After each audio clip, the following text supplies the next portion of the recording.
"We're reorganizing the territory," my boss explained. "Not meeting my eyes. Your position is being eliminated." I sat across from Marcus Stone in his office at Veltrix Optics, staring at the termination letter he'd slid across his desk. The ink on the $2 million contract I'd just secured wasn't even dry yet. "I understand," I replied, my voice calm despite the storm brewing inside me. "Thank you for the opportunity. My name is Alex Dowell, a 36-year-old senior sales executive in Plano, Texas, and I'd just been robbed of the biggest commission check of my career. For 8 months, I'd poured everything into landing this client, Horizon Innovations. I'd flown across the country 12 times, sat through 43 negotiation rounds, personalized countless pitch decks, and built a relationship with their CEO that went beyond business. And now, 2 weeks before my commission would pay out, Marcus had decided my position was redundant. As I packed my desk, I noticed my coworkers stealing glances at me, their expressions a mix of pity and relief that they weren't in my shoes. Marcus had timed this perfectly, right at 4 p.m. on a Friday when most executives had already left for weekend golf games. The office politics playbook at its finest. "I'm so sorry, Alex," whispered Violet from accounting as she passed by. "Everyone knows this isn't right." I smiled at her, maintaining my composure. "It's just business, right?" But it wasn't just business. It was personal. The Horizon deal wasn't just another client. It represented my career pinnacle after 15 years in the industry. That commission would have paid off my father's medical bills from last year's unexpected surgery. Marcus knew all this. We'd discussed it over drinks just last month when he'd congratulated me on nearly closing the deal. I took one last look at the office where I'd spent 5 years of my life before walking out, head held high. In the elevator, I checked my phone and saw a text from Joanna Freeman, Horizon's CEO.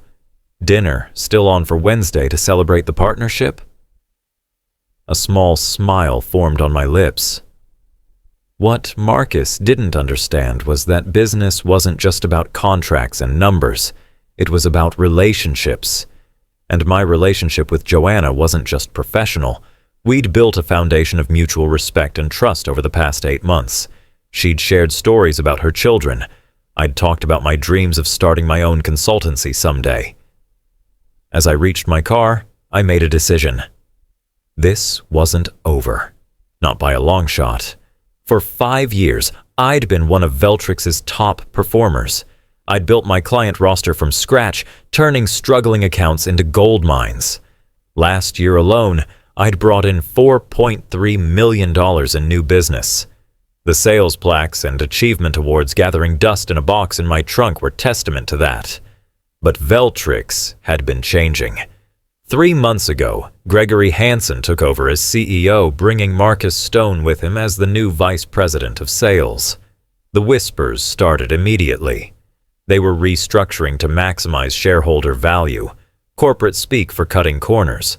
I'd noticed the warning signs but dismissed them. The cancellation of the annual sales retreat. The new, streamlined commission structure that somehow always calculated to less than before. The subtle pressure to hand over client relationships to the account management team. My closest colleague, Thomas, had warned me. "They're pushing out the old guard, Alex," he'd said over lunch. "Replacing experienced salespeople with fresh graduates, they can pay half as much." I didn't believe it would happen to me. Not with my numbers, not with the Horizon deal so close to closing. Growing up, my father always told me, in business, loyalty goes both ways. He'd worked 30 years at the same company, climbing from the mailroom to management. But that world was gone. Today's corporate landscape rewarded the ruthless, people like Marcus who viewed employees as expendable resources. As I drove home, I called my father. I couldn't bring myself to tell him about being fired. Not yet. Not when I'd promised to help with his medical bills. "How's my superstar?" he asked cheerfully. "Just fine, Dad," I lied, forcing brightness into my voice. "How are you feeling today?" Better than yesterday, worse than tomorrow, he quipped. It was his standard response since the surgery. After hanging up, I sat in my parked car, staring at my condominium building, trying to formulate a plan. My severance would cover expenses for 3 months. But without the commission, I'd need to dip into my savings for Dad's next payment. Unless... I scrolled through my contacts until I found Joanna's number. Our weekly dinner had become a tradition during the negotiation process. She valued authenticity. It was what had drawn Horizon to Veltrix in the first place, or more accurately, to me. I hesitated for only a moment before pressing call. The line rang twice before Joanna's familiar voice answered. "Alex, I was just thinking about you. Still on for Wednesday?" "Absolutely," I replied. "But Joanna, there's something we need to discuss." Wednesday evening found me at La Cantera, an upscale restaurant in downtown Plano where Joanna and I had celebrated the verbal agreement 2 weeks prior. I'd arrived early, selected a private corner table, and ordered a bottle of Joanna's favorite Cabernet. When she arrived, her smile faltered as she read my expression. "Something's wrong," she said, sitting down. I took a deep breath and laid out the facts. No emotional embellishments, no pleas for sympathy, just the truth. I'd been terminated 2 weeks before my commission would have paid out on the deal I'd architected from initial contact to signed contract. "That's..." Joanna's face darkened. "That's contemptible. It's just business." I repeated the phrase that had become my bitter mantra. Number Joanna sat down her wine glass with deliberate care. Business is about relationships and integrity. Without those, it's just theft wearing a suit, coming from the CEO of a $500 million technology company. The words carried weight. "What will you do?" she asked. "I've received an offer from Crystalline Systems," I said, referring to one of Veltrix's main competitors. "They've been trying to recruit me for years." Joanna nodded slowly, her analytical mind working through the implications. "And our contract with Veltrix has a 14-day rescission clause," I said. "We reviewed it together, if you recall. Either party can withdraw without penalty within 2 weeks. I wasn't asking her to cancel. I would never explicitly ask that of her. The decision had to be hers, based on her own business judgment. Joanna stared at me for a long moment, then pulled out her phone. "Harold," she said to her legal counsel, "pull the Veltrix contract. I want to invoke the rescission clause first thing tomorrow." She paused, listening. "Yes, I'm certain, and clear my morning schedule for a call with their leadership." After hanging up, she looked at me. "This isn't just about your commission, Alex. During our negotiations, you promised that you personally would oversee the implementation. That was a material factor in our decision." I nodded, feeling a weight lift from my shoulders. "Crystalline's product line is actually better suited for your needs," I said truthfully. "The optical components have a longer warranty, and their custom design team is more experienced with your specific applications." "When can you start there?" Joanna asked. "Monday. They're eager to have me on board." "Good." Joanna raised her glass. "Then I look forward to hearing their proposal next week." As we finished dinner, discussing her daughter's college applications and my father's improving health, I felt no triumph, no vindictive pleasure. Just the quiet satisfaction of knowing that in a world where loyalty was increasingly rare, integrity still mattered to some. By the time the check arrived, the first phase of my response to Marcus's betrayal was in motion. Not revenge, correction. The following morning, my phone began ringing at 7 a.m. Marcus. I sent it to voicemail. He called again and again. By the fourth call, I decided to answer. "Alex," He sounded breathless, panicked. We need to talk. About what, Marcus? My position was eliminated, remember? I kept my voice pleasant, as if discussing the weather. Horizon just canceled their contract. Joanna Freeman personally called Gregory and pulled out of the deal. His voice tightened. Did you have anything to do with this? How could I? I don't work for Veltrix anymore. Listen. His tone shifted to conciliatory. There's been a misunderstanding. We want to bring you back. Same position, better compensation package. The territory reorganization has been postponed. I almost laughed at the transparency of it. That's a generous offer, Marcus, but I've already accepted a position with Crystalline Systems. I start Monday. The silence on the other end was deafening. Crystalline. You can't do that. Your non-compete doesn't apply when I've been terminated without cause. I finished for him. Page 4, paragraph 3 of my employment contract. I reviewed it with my attorney yesterday. Another long pause. What did you tell Freeman? The truth, that I was terminated shortly after securing her business. Damn it, Alex. The mask of professionalism slipped. Do you have any idea what you've done? The board is going ballistic. This was a cornerstone deal for the quarter. It sounds stressful, I said, feeling a strange sense of calm. I should let you go so you can handle that situation. Best of luck, Marcus. As I ended the call, I received a text from Violet. Office is chaos. Gregory called emergency meeting. Marcus looks like he's about to explode. I didn't respond. Instead, I drove to Crystalline's headquarters for an early meeting with their executive team. The gleaming glass building stood in stark contrast to Veltrix's aging office park. Inside, I was greeted by Eleanor Walsh, the CEO who had been courting me for years. Welcome to the team, Alex, she said, her handshake firm. We're thrilled to have you. Thank you for the opportunity, I replied, the words carrying more sincerity than when I'd said them to Marcus. Eleanor led me to a conference room where the executive team waited. Alex is joining us from Veltrix, she announced, and he's already creating waves. Horizon Innovations canceled their contract with Veltrix this morning. The executives exchanged glances. Now, Eleanor continued, we have a narrow window of opportunity here.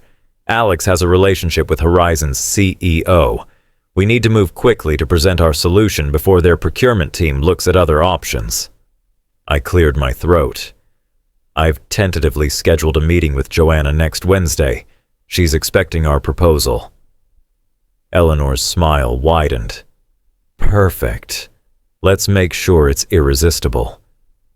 For the next 3 days, I worked with Crystalline's product team to create a custom package for Horizon.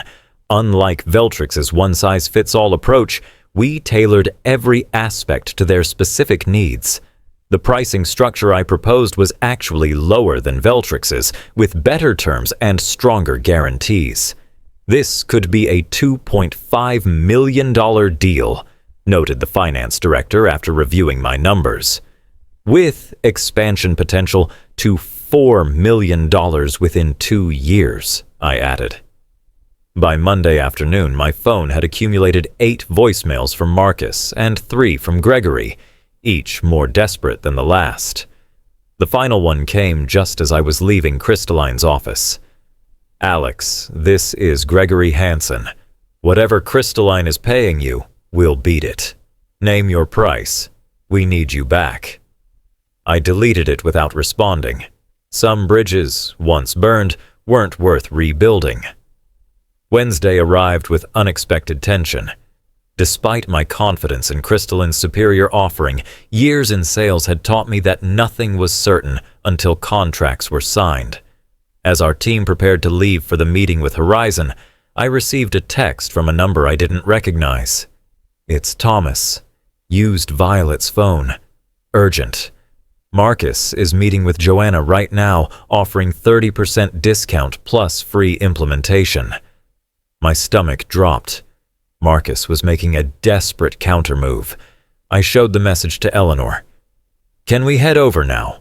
I asked. "I think we may need to get ahead of this." Eleanor nodded grimly, and we left immediately. Upon arriving at Horizon's headquarters, the receptionist informed us that Joanna was in a meeting, but had left instructions to send us to conference room B when we arrived. Walking through the familiar hallways felt surreal, like returning to a place I'd only dreamed about.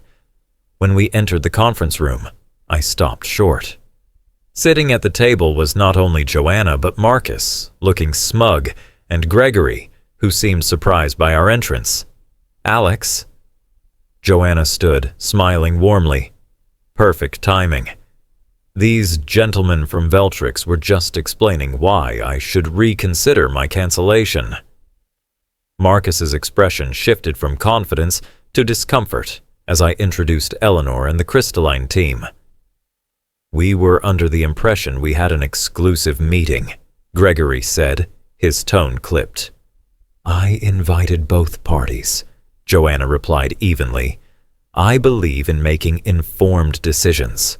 What followed was the most unusual presentation of my career. Marcus outlined Veltrix's desperate concessions, price cuts, extended warranties, free training, while I presented Crystalline's thoughtful, customized solution. Throughout it all, Joanna watched, asking occasional questions, but giving no indication of her preference. When both presentations concluded, Joanna thanked everyone. "This has been enlightening. I'll need to confer with my team before making a decision." Outside the building, Marcus cornered me in the parking lot. "You won't get away with this," he hissed. "You have no idea what you're up against." "I'm up against a man who fired me to avoid paying my commission," I replied calmly. "I think I understand the situation perfectly." His face reddened. It wasn't personal. It was a business decision. "And this is my business decision." I gestured toward Horizon's building. "May the best solution win." Back at Crystalline, Eleanor was surprisingly upbeat. "You did well in there. Freeman was clearly more engaged during your presentation." "He's thorough," I cautioned. "She won't make a decision based on personalities."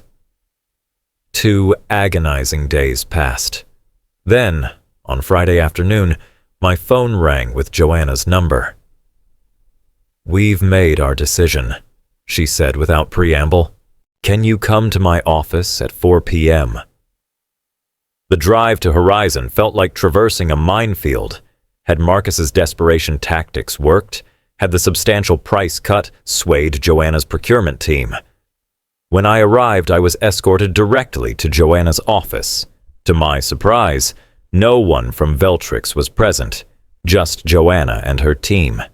"Alex," she greeted me, "I want you to explain to our team exactly how Crystalline's optical sensors will integrate with our existing systems." For the next hour, I detailed the implementation process, answering technical questions from Horizon's engineers. When we finished, Joanna stood and extended her hand. "We'll go with Crystalline. The contract is being drawn up as we speak." Relief washed over me, followed quickly by professional composure. "You won't regret it. The product truly is superior." "I know," she said, "but equally important is working with people of integrity." 1 month later, I sat in my new corner office at Crystalline, reviewing the finalized contract with Horizon. The deal had indeed come in at $2.5 million, with a clear path to expansion. My commission would be considerably larger than what I would have earned at Veltrix with a more favorable payment structure. Violet had texted me updates in the aftermath. Marcus had been placed on administrative leave pending an investigation into his management practices. 3 other sales executives had resigned in solidarity with my situation. Veltrix's stock had dropped 11% following the loss of the Horizon deal and subsequent departures. But the most satisfying development came that morning in the form of an email from Harold, Horizon's legal counsel. He'd forwarded me an internal message from Joanna to her executive team. Our decision to partner with Crystalline over Veltrix wasn't just about pricing or product specifications. It was about aligning ourselves with a company that demonstrates the values we espouse. When Veltrix terminated Mr. Dowell immediately after he secured our business, explicitly to avoid paying him his commission, they revealed their true corporate character. Such short-sighted greed doesn't align with our long-term partnership goals. Crystalline, by contrast, recognized talent and integrity and moved decisively to acquire it. That's the kind of business instinct we respect. I printed the email and pinned it to my wall, not as a trophy, but as a reminder of what truly mattered in business.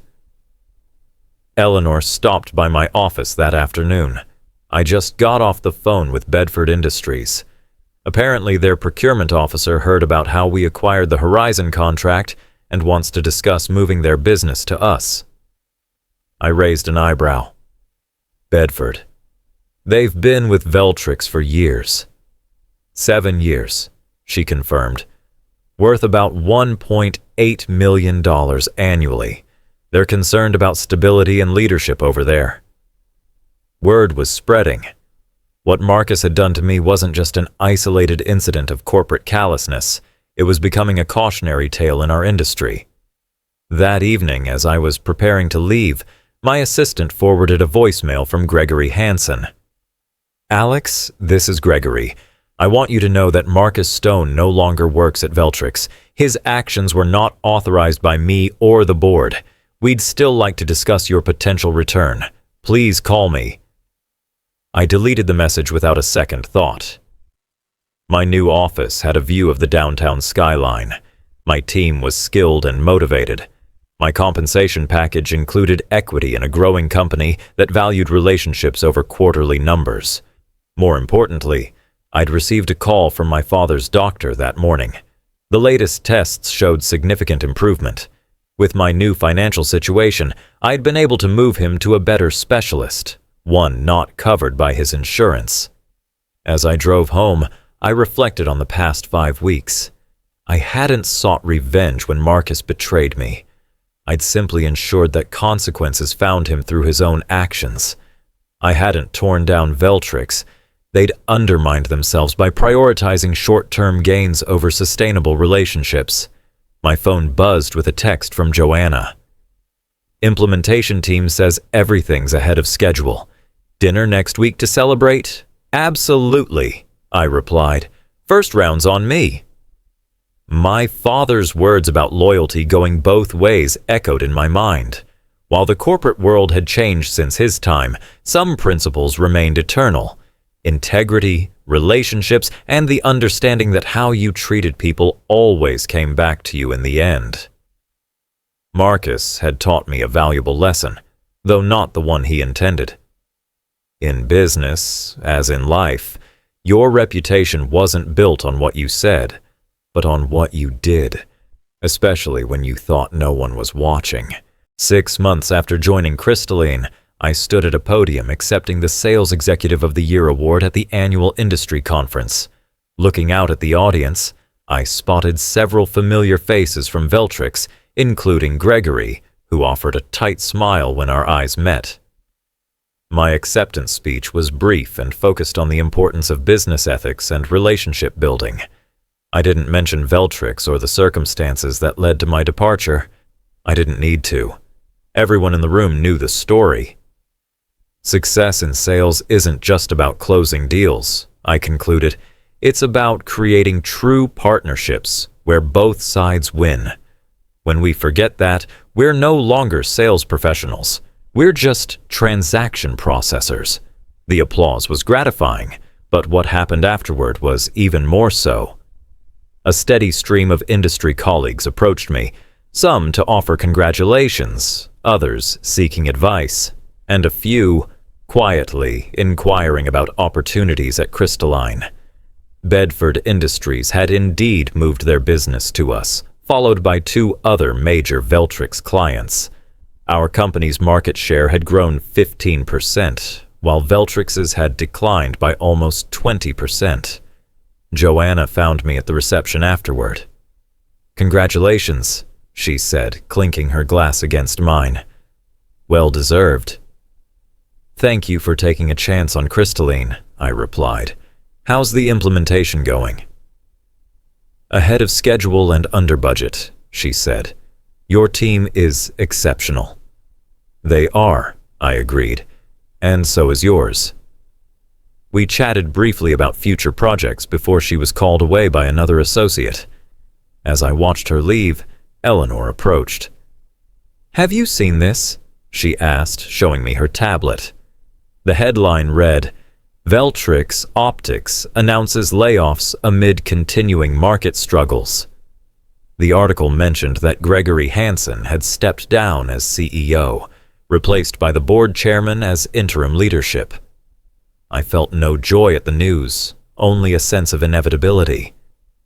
The autumn wind scattered leaves across the sidewalk as I approached the care facility where my father now lived. Thanks to my improved financial situation, he had a private room in the best rehabilitation center in Plano, with daily physical therapy and cutting-edge treatments. "There's my boy," he beamed as I entered, setting aside the book he'd been reading. At 68, he still had the sharp wit and warm smile that had guided me through life's challenges.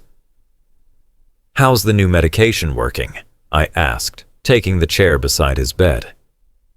"The doctor says I'm responding better than expected," he replied. "I might be able to move back to my own place by Christmas." "That's wonderful, Dad. And how's my corporate warrior doing? Still conquering the business world?" I smiled, updating him on recent developments. I'd been promoted to Vice President of Strategic Accounts at Crystalline, with a team of 12 sales executives reporting to me. The Horizon implementation had been so successful that they'd expanded the contract to include 2 additional divisions, bringing the total value to $3.8 million. "You know what your father would say about all this," he said, a wistful look crossing his face. "Success is best when it's earned honestly," I quoted. He nodded.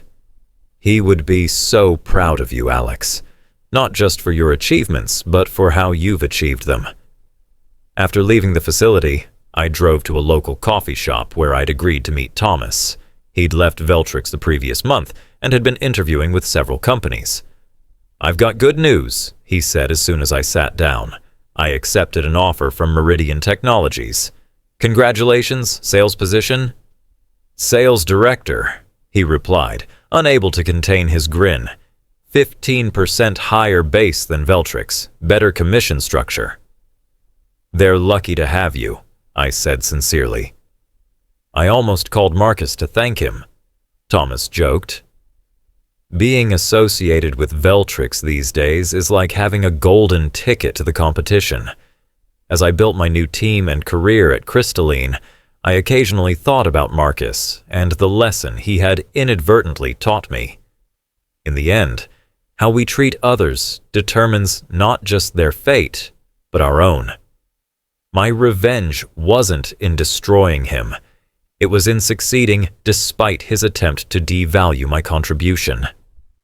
The greatest vindication wasn't watching his downfall, but creating my own ascent.